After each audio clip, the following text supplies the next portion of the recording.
Hello students, आज हम active passive जिसको हम वायस कहते हैं, क्या कहते हैं? वायस। आज हम एक्टिव पैसिव को बताने जा रहे हैं। एक्टिव और पैसिव में अभी चूँकि बहुत सारे इसके नियम हैं, उन नियमों को मैं लिखवाने की अपेक्षा एक चार्ट बनवाया हूँ और इस चार्ट में हम बहुत ही सीमित संसाधनों में पूरा का पूरा एक्टिव पैसिव को इस पे उकेर दिया हो। इसको बहुत ध्यान से आप लोग देखो। इसमें होता क्या है, एक्टिव से पैसिव बनाते समय उसी वाक्य का एक्टिव से पैसिव बनता है जिसमें सब्जेक्ट, वर्ब और ऑब्जेक्ट, यानी ऑब्जेक्ट उसमें जरूरी होता है। ठीक है, उसको हम कह सकते हैं, वर्ब में हम बताया है सकर्मक क्रिया। क्या बताया है? तो सकर्मक क्रिया का ही हम पैसिव बना सकते हैं प्रायः। अगर ये एक्स्ट्रा रूल में जाएंगे तो बहुत सारे कुछ एक्सेप्शंस आते हैं, उनको अभी हम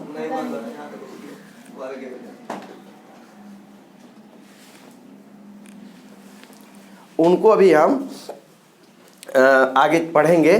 फिलहाल में एक्टिव से पैसिव बनाते समय किसी भी एक्टिव वाक्य में सब्जेक्ट, वर्ब और ऑब्जेक्ट, ये तीन बहुत ज़रूरी है, क्योंकि सकर्मक क्रिया के साथ निश्चित तौर पे एक कर्म रहता है। इसको हम पीछे वर्ब में पढ़ चुके हैं। एक्टिव से पैसिव में हम टेंस जानते हैं, प्रेजेंट, पास्ट और फ्यूचर, और इनके चारों रूप जानते हैं, इंडेफिनिट, कंटीन्यूअस, परफेक्ट और परफेक्ट कंटीन्यूअस। हमारे पास इसके पूर्व हमें नॉलेज है। यदि हम एक्टिव पैसिव पढ़ने जा रहे हैं तो हमें इतना नॉलेज है कि तीन टेंस होते हैं, तीनों के चार चार रूप होते हैं और उनकी सहायक क्रिया, उनकी मुख्य क्रिया, ये हमें इतना पता है। हमारे पिछले के वीडियो में ये सब चीज़ें बताई गई हैं, डायरेक्ट इनडायरेक्ट में भी आप उसको देख सकते हो। हमें पता है कि प्रेजेंट के इंडेफिनिट की सहायक क्रिया होती है डू और डज, और ये डू और डज प्रायः प्रयुक्त होते हैं निगेटिव से, इंट्रोगेटिव से। अफर्मेटिव में विषम परिस्थिति एक आती है जहाँ पे एम्फेसाइज किया जाता है और हम बोलते हैं मोहन खाना खाता तो है। ऐसे जगह पे हम डू का प्रयोग करते हैं, तो वो वाक्य यहाँ पे अभी नहीं दिया जा रहा है। यहाँ पे साधारण वाक्य दिया जा रहा है, ही इट्स मैंगो, और इसमें डू डज का प्रयोग नहीं दिखेगा। जब हम निगेटिव में जाएंगे और ही इट्स मैंगो का निगेटिव होगा he does not eat mango, तो यहाँ पे डू डज दिखाई नहीं देगा क्योंकि निगेटिव तो हमारा है नहीं। अभी हम सिंपली आपको समझा रहे हैं अफर्मेटिव वाक्य से। सब्जेक्ट हो गया, वर्ब हो गया, ऑब्जेक्ट हो गया। इसका ये पैसिव का फार्मूला है, और पैसिव के फार्मूले में हम बता देते हैं कि यदि ही इट्स मैंगो आया है कहीं पर, हमें पता है यह वर्ब है और इसका यह सब्जेक्ट है और इसका यह क्या है, ऑब्जेक्ट है। पैसिव बनाते समय हम सहायक क्रिया इज, एम, आर यूज करते हैं प्रेजेंट के इंडेफिनिट में एक्टिव से पैसिव बनाते समय। अब हमारे पास एक थोड़ा सा मैं क्लू देता हूँ, उस क्लू से बहुत जल्दी याद होता है। क्योंकि हम ट्रांसलेशन पढ़े थे तो हमें पता था इसका डू डज होता है और इसका क्या होता है, इज, एम और आर होता है, और इसका हैज और हैव होता है, और इसका हैज, आबलिग, हैव और बीन होता है। देखो स्टूडेंट्स, बहुत आसान होता है। यदि इतना जानता है कोई तो हम एक छोटा सा इसको कहते हैं ना, एक हमारे तरीके से समझाने का तरीका है। इसमें की सहायक क्रिया हम इसमें ले लेते हैं पैसिव बनाते समय। पैसिव बनाते समय प्रेजेंट का, इंडेफिनिट का यह वाक्य है ना, इसमें की सहायक क्रिया इसमें ले लेते हैं। देख लो, इज, एम, आर कंटिन्यूअस की सहायक क्रिया है कि नहीं है? है ना? कंटिन्यूअस का पैसिव बनाते समय ये इज, एम, आर रहने देते हैं, अपने पास से बीइंग लगा देते हैं। याद करने का ये सबसे साधारण तरीका है। प्रेजेंट का इंडेफिनिट आएगा तो कंटिन्यूअस वाले की सहायक क्रिया ले लेंगे। प्रेजेंट के कंटिन्यूअस आएगा एक्टिव से पैसिव के लिए तो हम अपने पास से बीइंग लगा देंगे, और यदि परफेक्ट आएगा तो इसमें से हम बीन ले लेंगे। क्या ले लेंगे? अगले वाले से। किससे? परफेक्ट कंटिन्यूअस से। परफेक्ट के लिए क्या ले लेंगे? इसकी सहायक क्रिया हमें पता है हैज, हैव होता है, तो हैज और हैव में हम आगे वाले से बीन ले लेंगे। एक समझने के लिए एक तरीका है। और इसका बनता ही नहीं है परफेक्ट कंटीन्यूअस का। अब बताओ समझ में आया कि नहीं? यदि प्रेजेंट इंडेफिनिट है तो आगे वाले से इज एम आर ले लिए। प्रेजेंट के कॉन्टिन्यूस का है, उसको पैसिव बनाना है। अभी एक्टिव है, हमें पता है ही इट्स मैंगो, इसको बनाना है तो हम अपने दिमाग में रख लिए प्रेजेंट का इंडेफिनिट है, कॉन्टिन्यूस वाले से सहायक क्रिया हमने ले लिया है कि नहीं। इज एम आर कॉन्टिन्यूस का ही तो है, समझाने के लिए। और कॉन्टिन्यूस है तो इसको ऐसे रहने देते हैं, इसको समझने के लिए लगा सकते हैं कि इसमें आई एन जी आता है कॉन्टिन्यूस में ना, तो हम आई एन जी लगा देंगे, लेकिन किसमें, बी में, और is am are plus being कर देंगे। समझ में आया कि नहीं आया। इसमें आगे वाले से नहीं लेंगे, इसी में हम क्या कर देंगे, बीइंग लगा देंगे सहायक क्रिया में, और ये पैसिव की सहायक क्रिया तैयार हो गई। इसमें क्या करते हैं, हैज हैव हमको पता रहता है परफेक्ट में, आगे वाले से बीन ले लेते हैं, या लग गया है बीन ना। तो इस तरह से इसका फार्मूला, इसका सहायक क्रिया याद करना क्या हो जाता है, बहुत आसान हो जाता है। समझ में आया। जैसे ही इट्स मैंगो प्रेजेंट का इंडेफिनिट, ऑब्जेक्ट सब्जेक्ट, ऑब्जेक्ट क्या होता है, सब्जेक्ट बनता है, सब्जेक्ट क्या होता है, ऑब्जेक्ट बनता है। और मैंगो, और इसमें इज एम आर में से सहायक क्रिया क्या आएगी, इज आएगी। क्यों, क्योंकि सिंगुलर है। और वर्ब का थर्ड फॉर्म आएगा, क्या आएगा, फार्मूला हमने लिखा है वर्ब का third form, subject H V M V third by और ओ। और देखो यहाँ पे वर्ब का थर्ड फॉर्म आ गया कि नहीं। और यहाँ अपने पास से बाई प्रीपोजिशन लगाते हैं, और ये सब्जेक्टिव केस ही है, इसका ऑब्जेक्टिव केस क्या हो गया, हिम हो गया। तो ही इट्स मैंगो, वह आम खाता है, और mango is eaten by him, आम उसके द्वारा खाया जाता है। होता क्या है कि सब्जेक्ट एक्टिव में कर्ता प्रमुख होता है, और पैसिव में ऑब्जेक्ट को क्या बनाते हैं, हम प्रमुख बनाते हैं। ठीक है ना, इसको हम प्रमुख बनाते हैं। दूसरा देख लो, he is eating mango, is देखे और ईटिंग देखे, कॉन्टिन्यूस जान गए। सब्जेक्ट यहाँ आ गया, ऑब्जेक्ट यहाँ आ गया, सब्जेक्ट यहाँ जाएगा, और मैंगो, मैंगो के साथ इज आएगा, इसमें से इज एम आर में से, क्योंकि ये सिंगुलर है। अब अपने पास से हमने क्या जोड़ दिया, बीइंग जोड़ दिया। फार्मूले में हमने क्या लगाया है, हमने बताया ना, इसकी सहायक क्रिया क्या होगी, is am are plus being होगी।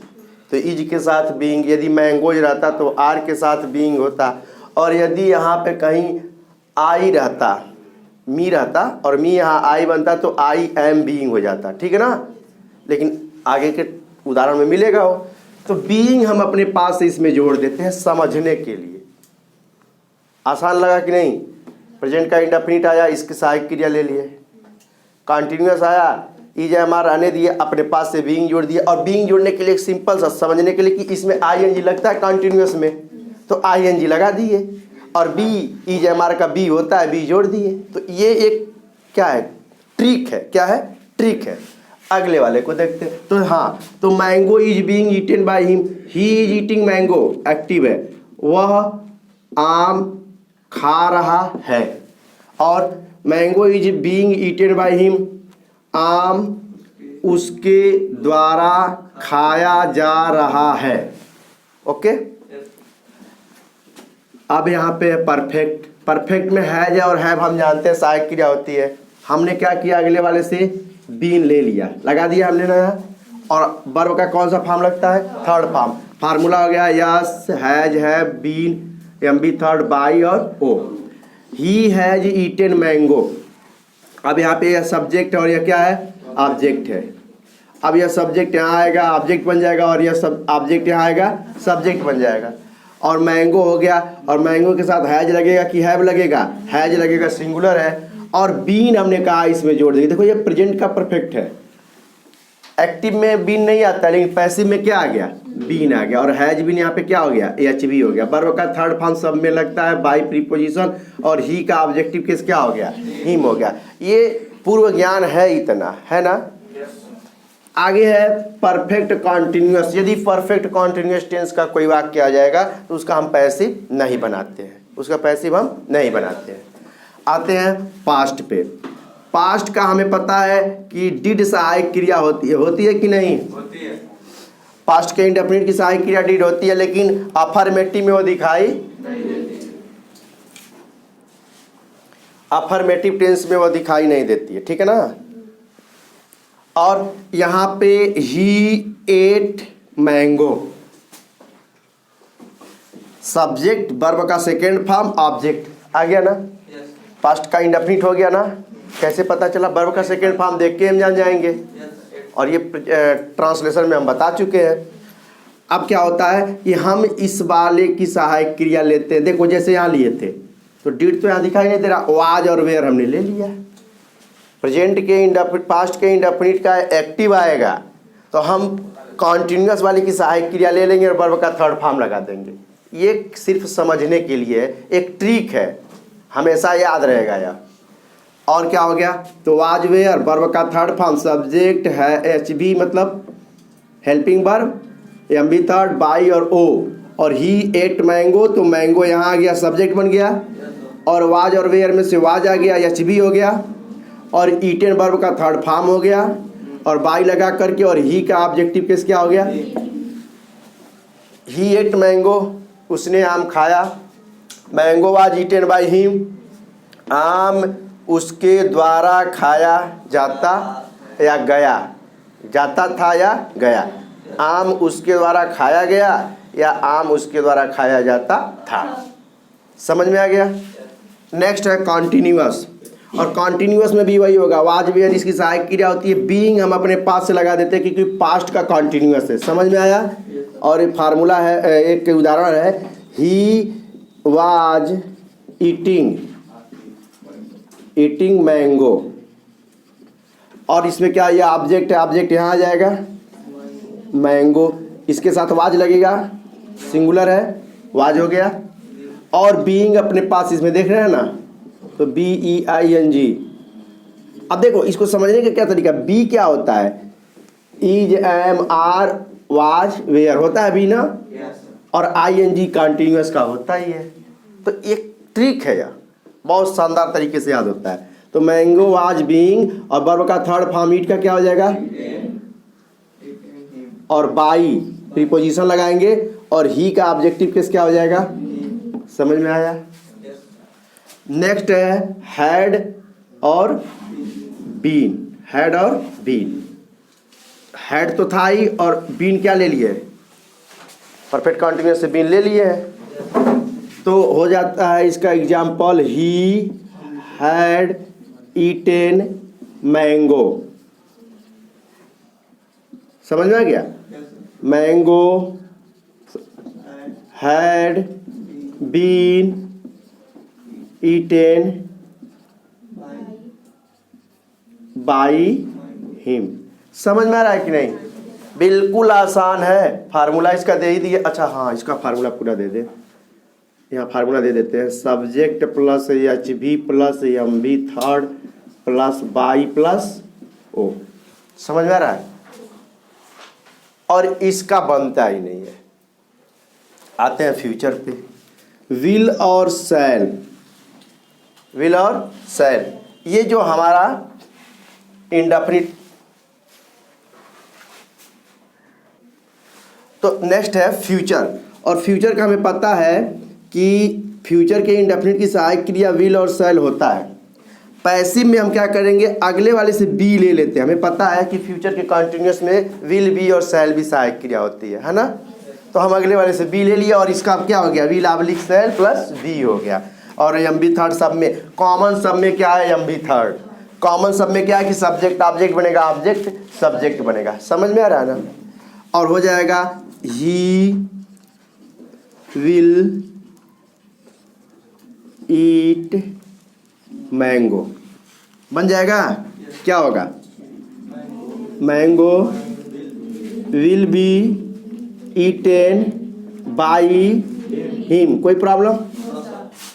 एक्टिव से पैसिव बनाना बिल्कुल आसान। अगला और कॉन्टिन्यूअस का, फ्यूचर के कॉन्टिन्यूअस का एक्टिव से पैसिव नहीं बनता है। अब आते हैं फ्यूचर के परफेक्ट में। हमें पता है कि फ्यूचर के परफेक्ट में हमारा विल और शैल के साथ हैव रहता है कि नहीं? लेकिन हम इसके परफेक्ट के पैसिव वाले फार्मूले में अगले वाले से बीन ले लेते हैं। ये समझने के लिए ट्रिक है मेरा। हम अगले वाले से क्या ले लेते हैं? बीन ले। अब देखो इसमें भी बीन ले लिए, इसमें भी बीन ले लिए, और इसमें भी बीन ले लिए। इसका पर्सनल फार्मूला जो था वो है एक्टिव वाला। पैसिव बनाते समय अगले वाले का बीन ले लेंगे, पैसिव का फार्मूला हो गया, सहायक क्रिया हो गया।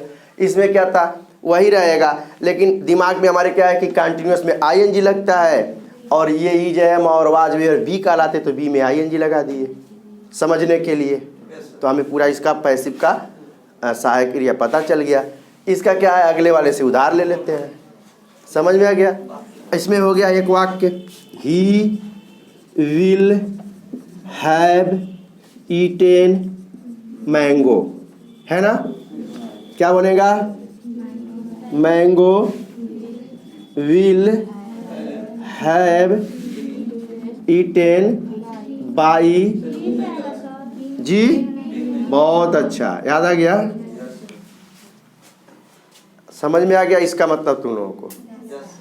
तो ये है एक्टिव से पैसिव। कोई प्रॉब्लम इसमें?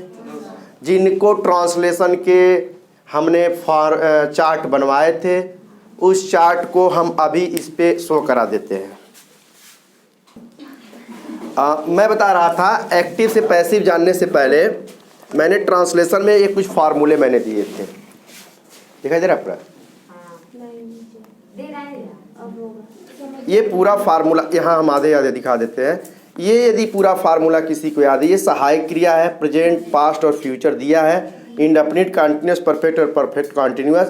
यहाँ पे है एचवी का मतलब हेल्पिंग वर्ब, डू और डज होता है प्रेजेंट में, और इसका एमवी होता है, एमवी फर्स्ट होता है, कहीं कहीं वर्ब का एस या एस फॉर्म आता है, और सिंगुलर के साथ एस या एस लगा देते हैं वर्ब का। I go, I do not go, he goes to school और ही डज नॉट गो।